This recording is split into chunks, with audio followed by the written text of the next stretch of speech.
तो कहीं ना कहीं देखिए उनके बच्चों को क्षति हुआ ठीक है, उनकी पत्नी को क्षति हुआ ठीक है, लेकिन हम तो अनाथ हो गए। बाप का साया तो गया ही था, एक बड़े भाई थे उनका भी साया चला गया मेरे सर से। मैं तो निःशब्द हो चुका हूँ, मेरा विवेक काम नहीं कर रहा है कि मुझे करना क्या चाहिए, आगे मैं करूँ तो क्या करूँ। बोला पोस्टमार्टम रिपोर्ट में कुछ भी आए, लेकिन मरणावस्था में जो मेरे भाई को लाके छोड़ के गया है, तो हमको तो उसके नाम पे मतलब उसके नाम पे मुकदमा पंजीकृत करवाना है। बाकी विवेचना का विषय आप जांच करिए, आप निकालिए, आप देखिए। उनको लगा होता कि हमारे साथ ये लोग कुछ कर सकते हैं, तो जाहिर सी बात है वो कभी ऐसा नहीं होता है। उनको विश्वास में लेके उनको धोखा दिया गया है। ये चाहे जिस तरीके से, चाहे उनको नशे में करके, चाहे जो भी हुआ हो, जो भी हुआ है उनके साथ विश्वासघात। प्रचार भी अभी जो चुनाव था उसमें प्रचार में सब पूरा पड़ा हुआ है, ये सब पूरा एकदम बंडल का बंडल इसमें पूरा गाड़ी में सब प्रचार का ही है। यहाँ से कृपा शंकर जी खड़े हैं, क्या कभी आए यहाँ पे आपके यहाँ? हाँ आए हुए थे, अभी नहीं आए हुए हैं, चुनाव के पहले आए हुए थे। मतलब जब से भैया का मामला हुआ था आए नहीं? नहीं आए हुए, कहीं बाहर हुए हैं, तो अभी आए नहीं हुए हैं। दोस्तों नमस्कार, अभी मैं खानापट्टी गांव में हूँ और जिला है जौनपुर। यहाँ की एक घटना है जिसको जानने के बाद कहीं न कहीं जो समाज में लोग रह रहे हैं, विश्वास करना लोगों को छोड़ देंगे। इस घर के एक सदस्य अमलेश सिंह जी, जो कि किसी काम से बाहर गए थे, कुछ मतलब दरिंदों ने जो है उनके साथ क्या किया है कि आज समझिए कि दुनिया में नहीं है। पूरी घटना क्या है, आइए अब कुछ घर के लोग हैं, मैं जानने का प्रयास करता हूं कि आखिर में घटना कैसे घटी, वो भाई साहब कहाँ आखिर में गए थे, किस काम से गए थे, और जिन लोगों ने उनके साथ गलत काम किया है वो सब आखिर में क्या अभी मतलब पुलिस क्या कर रही है, क्या नहीं कर रही है। भैया क्या नाम आपका?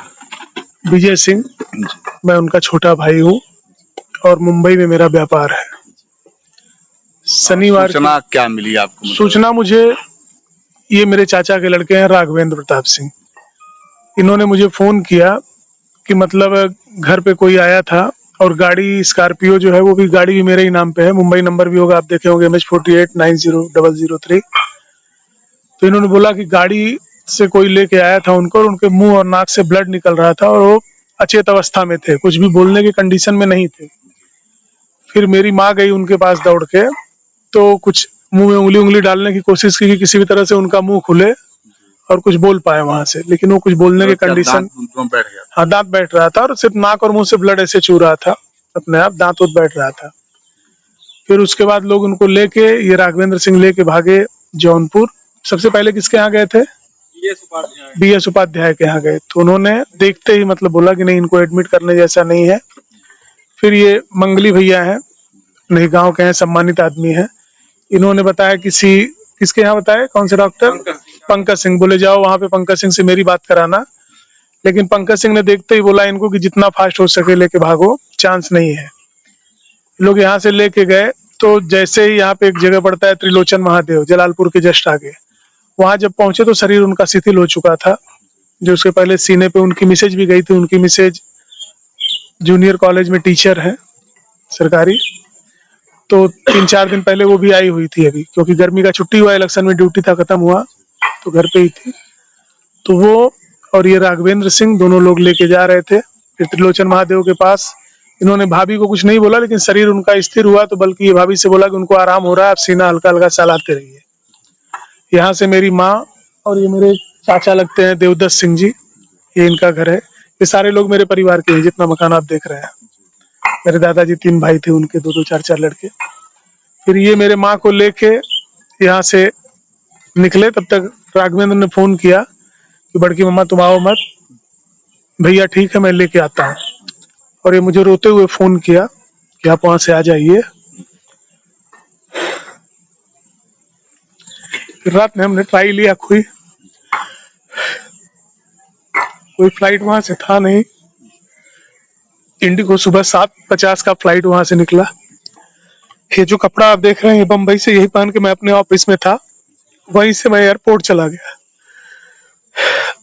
क्योंकि वो रात काटना मेरे लिए बहुत बड़ी बात थी। एयरपोर्ट पे ही पूरी रात मैंने बिताया। सुबह 7:50 की फ्लाइट पकड़े हम, बनारस आया, बनारस से घर पहुंचा, वहां से टी परमिट की गाड़ी करके लगभग आप समझिए 11:30 बजे भाई साहब लोग भी फोन कर रहे थे कि भैया आप कहाँ पहुंचे, कब तक आइएगा, कब तक आइएगा। फिर सारे लोगों ने मुझसे बोला कि भैया उनके साथ कुछ न कुछ षड्यंत्र हुआ है। और जब आए उनका चेहरा वगैरह मैं देखा तो पूरा एकदम नीला पड़ चुका था, शरीर ही अलग टाइप का, दोनों तरफ बर्फ की सिल्ली लगी थी। इसी जगह पे 2 तख्ता रखा गया था, उनका बॉडी था। फिर हम यहाँ से 1-2 बार यशो का नंबर मुझे यही लोग दिए, मैंने उस पर फोन किया तो नहीं उठा फोन। फिर शरद सिंह जी हैं पत्रकार मेरे गांव के, शायद किसी मीडिया के, तो उन्होंने फिर फोन लगाया तो फोन उठा तो मुझसे बात कराए। फिर मेरा काफी सहयोग भी किए, वो थे भाई साहब थे, सारे लोग मेरे साथ पुलिस स्टेशन गए, बोले कि इनका देखिए कंप्लेन लिखिए, ऐसा ऐसा है, वो मौत नहीं है, वो एक मतलब जानबूझ करके जो जानबूझ के उनको प्लानिंग के तहत उनका हत्या किया गया है। फिर उन्होंने जब आप देखे हैं उनको भैया को अपने, जी। तो कहाँ चोट लगा था कुछ? देखिए उस समय तक तो अब लोग क्या बोलेंगे मुझे नहीं पता है। जब मैं पुलिस स्टेशन गया, मैं तो देखा तो मतलब ऐसे पूरा एकदम नीला पीला पूरा चेहरा और इतना सूज के हुआ था, दोनों तरफ बर्फ की सिल्ली रखी थी। तो मैं पुलिस स्टेशन गया, जब मैं पुलिस स्टेशन गया तो फिर वहां से लोग आए पंचनामा करने, 2-4 साहब लोग आए। पूरे बॉडी को जब उनके पलटे तो पीछे पूरा, शायद मेरे पास फोटो भी होगा, मैं आपको बोलिएगा तो भी शेयर कर दूंगा। तो मुझे ऐसा लगा, लेकिन अब देखिए यहाँ पे लोगों का क्या है सिस्टम, मैं यहाँ रहता नहीं, मैं पिछले 10-12 साल से मुंबई रहता हूँ। हाँ, यहाँ साल में 2-4 बार आते जाता रहता हूँ। यहाँ सारा सिस्टम मेरे बड़े भाई ही देखते थे, आपको दिखाया, उनकी वो बेटी थी, उनका बेटा था, उनकी बेटी नवोदय में पढ़ती थी। आप सोचिए कि किस ढंग के संस्कार बच्चों को दे रहे थे। वो नवोदय में पढ़ती थी, अब इस बार हाई स्कूल पास करने के बाद बनारस गई, कोचिंग वोचिंग के चक्कर में उसको नीट या पता नहीं क्या क्या करना था, तभी बनारस हॉस्टल में रह के वही पढ़ाई करती है, कुछ कोचिंग करती है। एक बेटी और एक बेटे उनके हैं। कभी भैया ने कुछ आपसे बताया कि जैसे ऐसा कुछ? कभी कुछ नहीं था। उस दिन का घटना मैंने जो थोड़ा बहुत सुना, लोगों ने बताया कि मोनू राय करके एक जन थे और एक विकास सिंह करके बाकी के ही, और एक कोई टेकारी गांव का दीपक सिंह, मतलब छोटा दीपक उनको बोलते हैं, दीपक जूनियर नाम से फेमस है। मैं देखिए, मैं इन सब में से न किसी से मिला हूँ न कुछ, लेकिन उस दिन बाजार में घटना हुआ, गाली गलौज इन लोगों ने दिया। और उसके बाद अभी एक वीडियो मेरे पास भी है, जो भी आपके आने के जस्ट पहले भाई साहब मुझे दिखा रहे थे, बोले ये देखो मेरे पास आया था कि एकदम ऐसे अचेत अवस्था में उनके गाड़ी में से ये लोग निकाल के प्लानिंग के तहत अपने गाड़ी में बैठाए थे। एक्सयूवी 300 कोई गाड़ी थी ब्लैक कलर की, वही मोनू राय की है शायद गाड़ी, उन्होंने बैठाया हुआ था। मरणावस्था में ला के घर पे छोड़ के गए मेरे।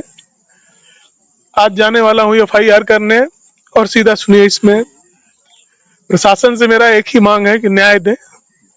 पोस्टमार्टम वगैरह तो कराए, लेकिन जब मेरे परिजन, मेरी माँ, गांव के 2-4-6 लोग, मेरे चाचा का लड़का, सारे लोगों ने देखा कि मरणावस्था में लाके उनको छोड़ के गए थे घर पे, और लाके छोड़ने वाले और पूरा दिन बाजार पे दारू के दुकान से लेके यहाँ तक, हाँ कुछ मेरे भाई साहब भी दारू वारू पीते थे, दारू मुर्गा मछली ये सब खाते पीते थे। समझिए कि आज वही है कि आज भाई का जो दर्द है, ऐसे ऐसे लोग हैं, अपराधी किस्म के लोग हैं, समझिए आप, जिनको ये नहीं मतलब थोड़ा सा भय है कि आखिर में उस व्यक्ति के ना रहने पे उस परिवार के ऊपर, उस भाई के ऊपर, उनके बच्चों के ऊपर आखिर में क्या प्रभाव पड़ेगा। मतलब इतना बड़ा कांड हो गया, फिर पुलिस भैया घर पे नहीं आई, आई तुरंत पंचनामा करने। हाँ, मैं थाने पे गया, उसके बाद पुलिस तुरंत आई, पंचनामा की। यहाँ से बॉडी वो लोग भरे, बोले टेम्पो बुलाओ लेके जाओ पोस्टमार्टम के लिए, उसमें वो सब किए। मैंने मुझसे बोले प्राथमिकी एक, अगर आपको कुछ लिखवाना है तो लिखवाइए। हमने लिखवाया कि ये लोग थे। फिर बोले कि पोस्टमार्टम रिपोर्ट आ जाए तब अगर आपको केस फाइल करना है तो आप करिए। मैं बोला पोस्टमार्टम रिपोर्ट में कुछ भी आए, लेकिन मरणावस्था में जो मेरे भाई को लाके छोड़ के गया है, तो हमको तो उसके नाम पे, मतलब उसके नाम पे मुकदमा पंजीकृत करवाना है। बाकी विवेचना का विषय आप जांच करिए, आप निकालिए, आप देखिए कैसे क्या है क्या नहीं है। तो ठीक है, आज के डेट में अभी सुबह से पानी नहीं था और मेरे भाभी जी का 2-4 बार दांत और लग गया, तो इसलिए मैं भाई साहब ने 2-4 बार फोन किया, भैया आप आए नहीं। मैं बोला कंडीशन नहीं, मुझे ऐसा लग रहा है कि मैं घर से बाहर निकलूं, क्योंकि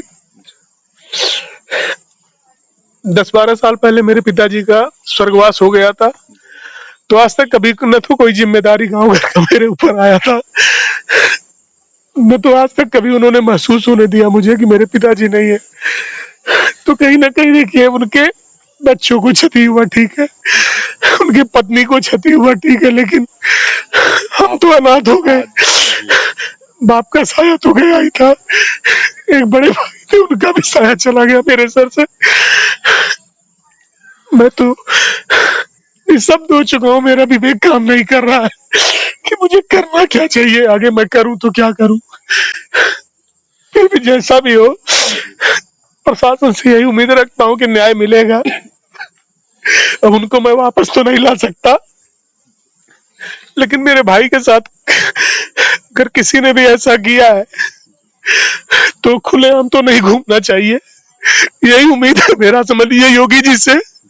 और अगर आप लोगों के माध्यम से आवाज वहां तक पहुंचेगी तो ठीक है, नहीं तो ये सब निपटाने के बाद आवाज में पहुंचाऊंगा।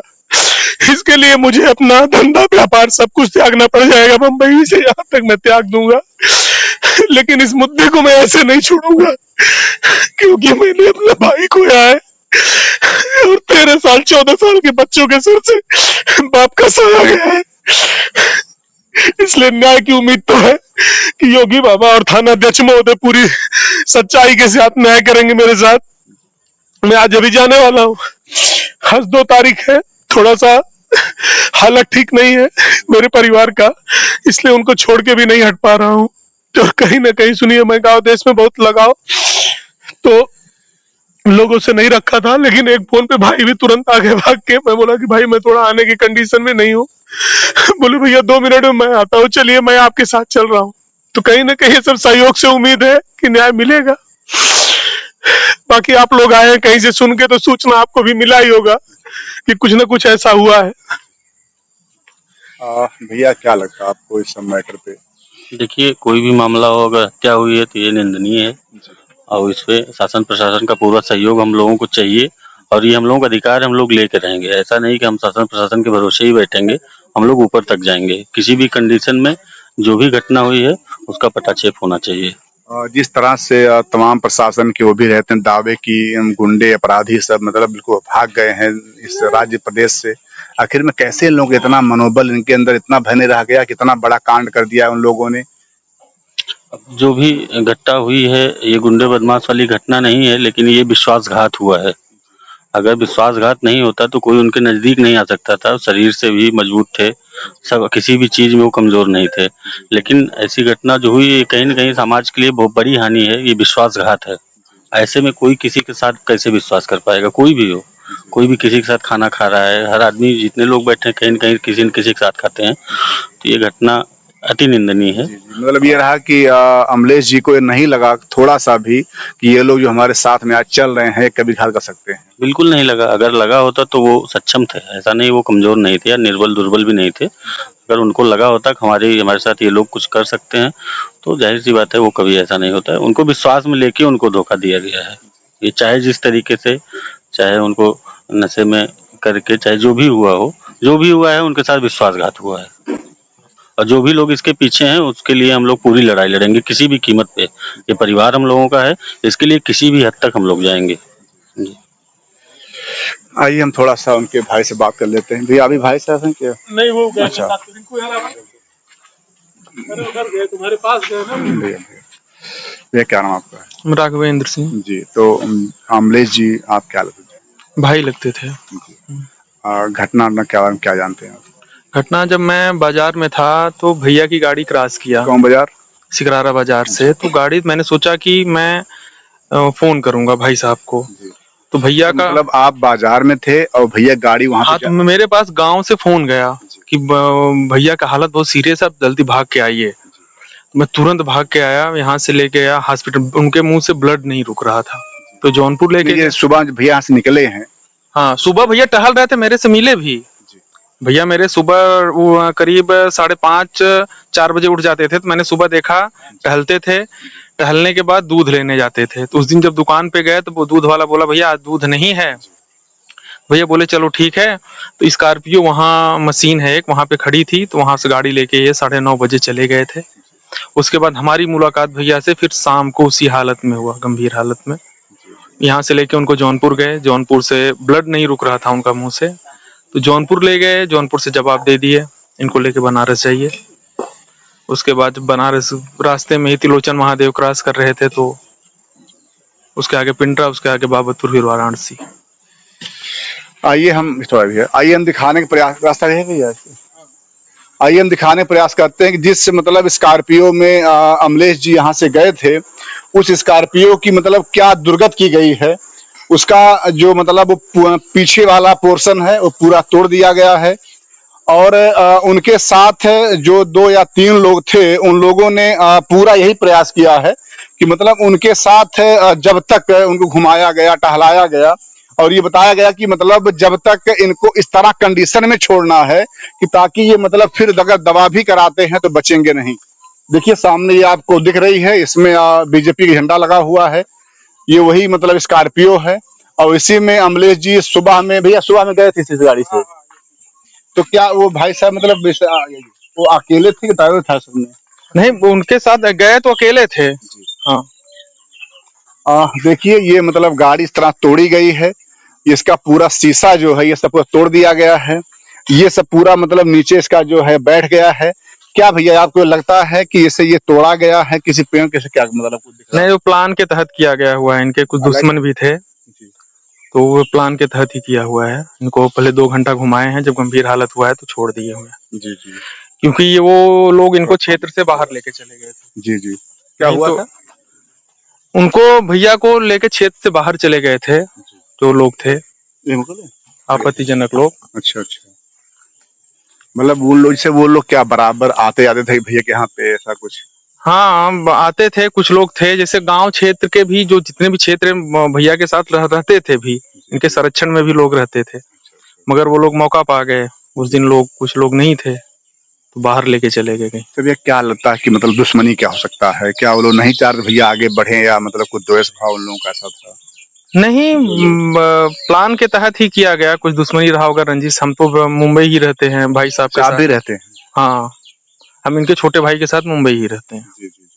मतलब ये रहा कि भैया यहाँ पे अकेले रहते थे, और बता दें आपसे कि ये जब सुबह में जाते हैं, और कुछ लोग जो है, कहा जाता है कि आज के दौर में आप किसके ऊपर विश्वास कीजिएगा, 3 लोग जो हैं उन्हें मतलब विधिवत समझिए कि ये उस हालत में छोड़ते हैं कि वहां से जब ये इस पीड़ित परिवार, अमलेश जी के जब परिवार वाले उनको पाते हैं, प्रयास करते हैं कि डॉक्टरी में ले जाएं, लेकिन यही रहा कि डॉक्टर के पास जाते जाते जो है समय बहुत कम पड़ गया, और अमलेश जी हम लोग बीच में नहीं रहे। तो मैं कहूंगा कि कम से कम जो भी प्रशासन में लोग हैं, इसकी मतलब बहुत गहराई से जो है इसकी जांच की जाए, क्योंकि ऐसे अगर कांड होते रहेंगे तो कहीं ना कहीं जो समाज में लोग हैं उनका प्रशासन से विश्वास उठ जाएगा। और मैं ये भी कहूंगा कि योगी जी आप गवर्नमेंट में जहां पे किसी की हिम्मत नहीं होती है कोई गलत काम करने का, और ऐसे अगर लोग अगर गलत काम करेंगे तो आखिर में कौन विश्वास करेगा? प्रचार भी कर रहे थे, ये सिंबल भी पड़ा हुआ है सब, ये देखिए पूरा प्रचार भी, अभी जो चुनाव था उसमें प्रचार में सब पूरा पड़ा हुआ है, ये सब पूरा एकदम बंडल का बंडल, इसमें पूरा गाड़ी में सब प्रचार का ही है। यहाँ से कृपा शंकर जी खड़े हैं, क्या कभी आए यहाँ पे आपके यहाँ? हाँ, आए हुए थे, अभी नहीं आए हुए हैं, चुनाव के पहले आए हुए थे। मतलब जब से भैया का मामला हुआ था आए नहीं? नहीं आए हुए, कहीं बाहर हुए हैं, तो अभी आए नहीं हुए हैं। ये चीज है। ये रहा कि भाई साहब प्रचार भी मतलब प्रचार में भी थे, लेकिन ये है कृपा शंकर जी जो आप यहाँ से मतलब आपकी उम्मीदवारी यहाँ पे थी, तो मैं कहूंगा कि कम से कम ये है कि जो भी मतलब ऐसे लोग हैं जो आपके पार्टी का सहयोग करते हैं, साथ में रहते हैं, इनके न्याय के लिए आप लोग खड़े होइए। अगर इस परिवार को न्याय नहीं मिलेगा तो प्रशासन से, आपके शासन से, सत्ता से विश्वास उठ जाएगा। जय हिंद, जय भारत।